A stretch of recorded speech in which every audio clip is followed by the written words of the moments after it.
আসসালামু আলাইকুম। Hello viewers, কেমন আছেন সবাই? আজকে আপনাদের দেখাবো আমি কিভাবে পোলাও রান্না করি সেই রেসিপিটি।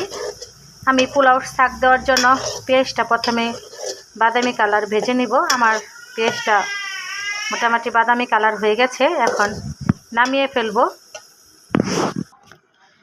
আমি নামিয়ে রেখেছি। এই যে তেল, আমরা গ্রামের মানুষ, তেলে দুটা পোলাও পাতা, এটা পোলাও পাতা, পোলাও সুস্বাদু হওয়ার জন্য দিলাম। আর এই দুটো হচ্ছে দারচিনি পাতা, দারচিনি এলাচ দিয়ে একটা যে লগে দিয়ে দিব লং। এটাকে একটু ভাজা ভাজা করি। পাতাটা পোলাও পাতাটা ভাজা ভাজা হলে পোলাওর গ্রানটা খুব ভালো লাগে, সুস্বাদু।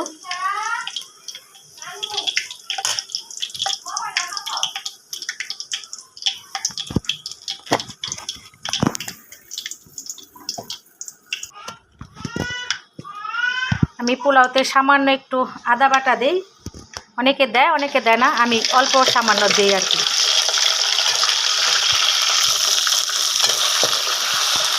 আমি এখন পোলাও চাউল দিয়ে দিব। আমার পোলাও চাউল আগে ধুয়ে রেখেছি, এটা আমি এখন চাউল দিয়ে দিতেছি। চাউলটা এখন নেড়ে চেড়ে নিব।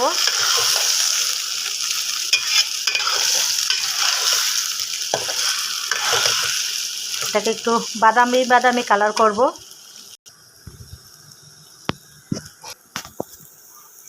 আমি এখন সামান্য পরিমাণ সস দিব পোলাওটা কালার হওয়ার জন্য, সে সাথে সুস্বাদু একটু বেশি হওয়ার জন্য।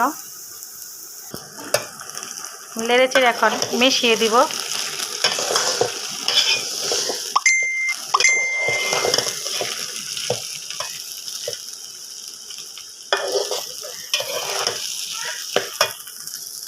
স্বাদ মতো লবণ দিয়ে দিব।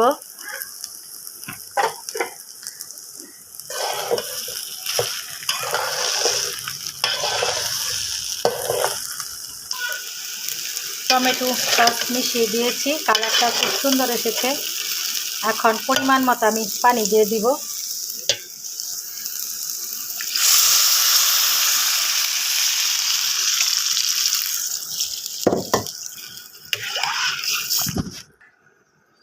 আমি এখন কাঁচামরিচ আর সেই সাথে তেজপাতা দিয়ে দিব। প্রথমে যে পাতা দিয়েছি সেটা তেজপাতা না, ওটা কাঠ যে বলে, সেই কাঠ গাছের পাতা। আমার গাছ বোনা আছে, পাতাটা দিলে গানটা খুব ভালো আসে। এখন আমি ঢেকে দিব। আমি এখন দেখব কি অবস্থা, দেখি।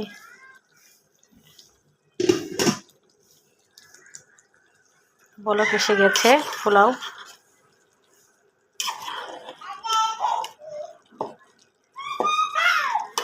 এখন একটু জালটা কমিয়ে দিব, গ্যাসের চুলার জাল কমিয়ে ঢেকে রাখবো।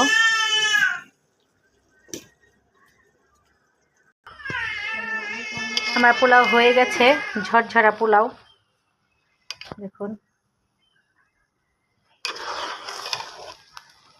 আমি এখন রেখে দিব চুলার আঁচ নিভিয়ে।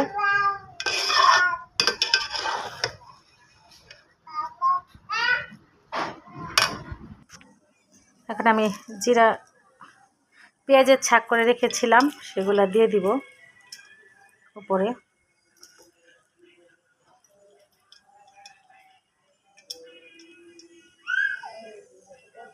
দেখুন হয়ে গেছে আমার পোলাও, একদম পারফেক্ট। সবাই সুস্থ থাকবেন, ভালো থাকবেন। আল্লাহ হাফেজ।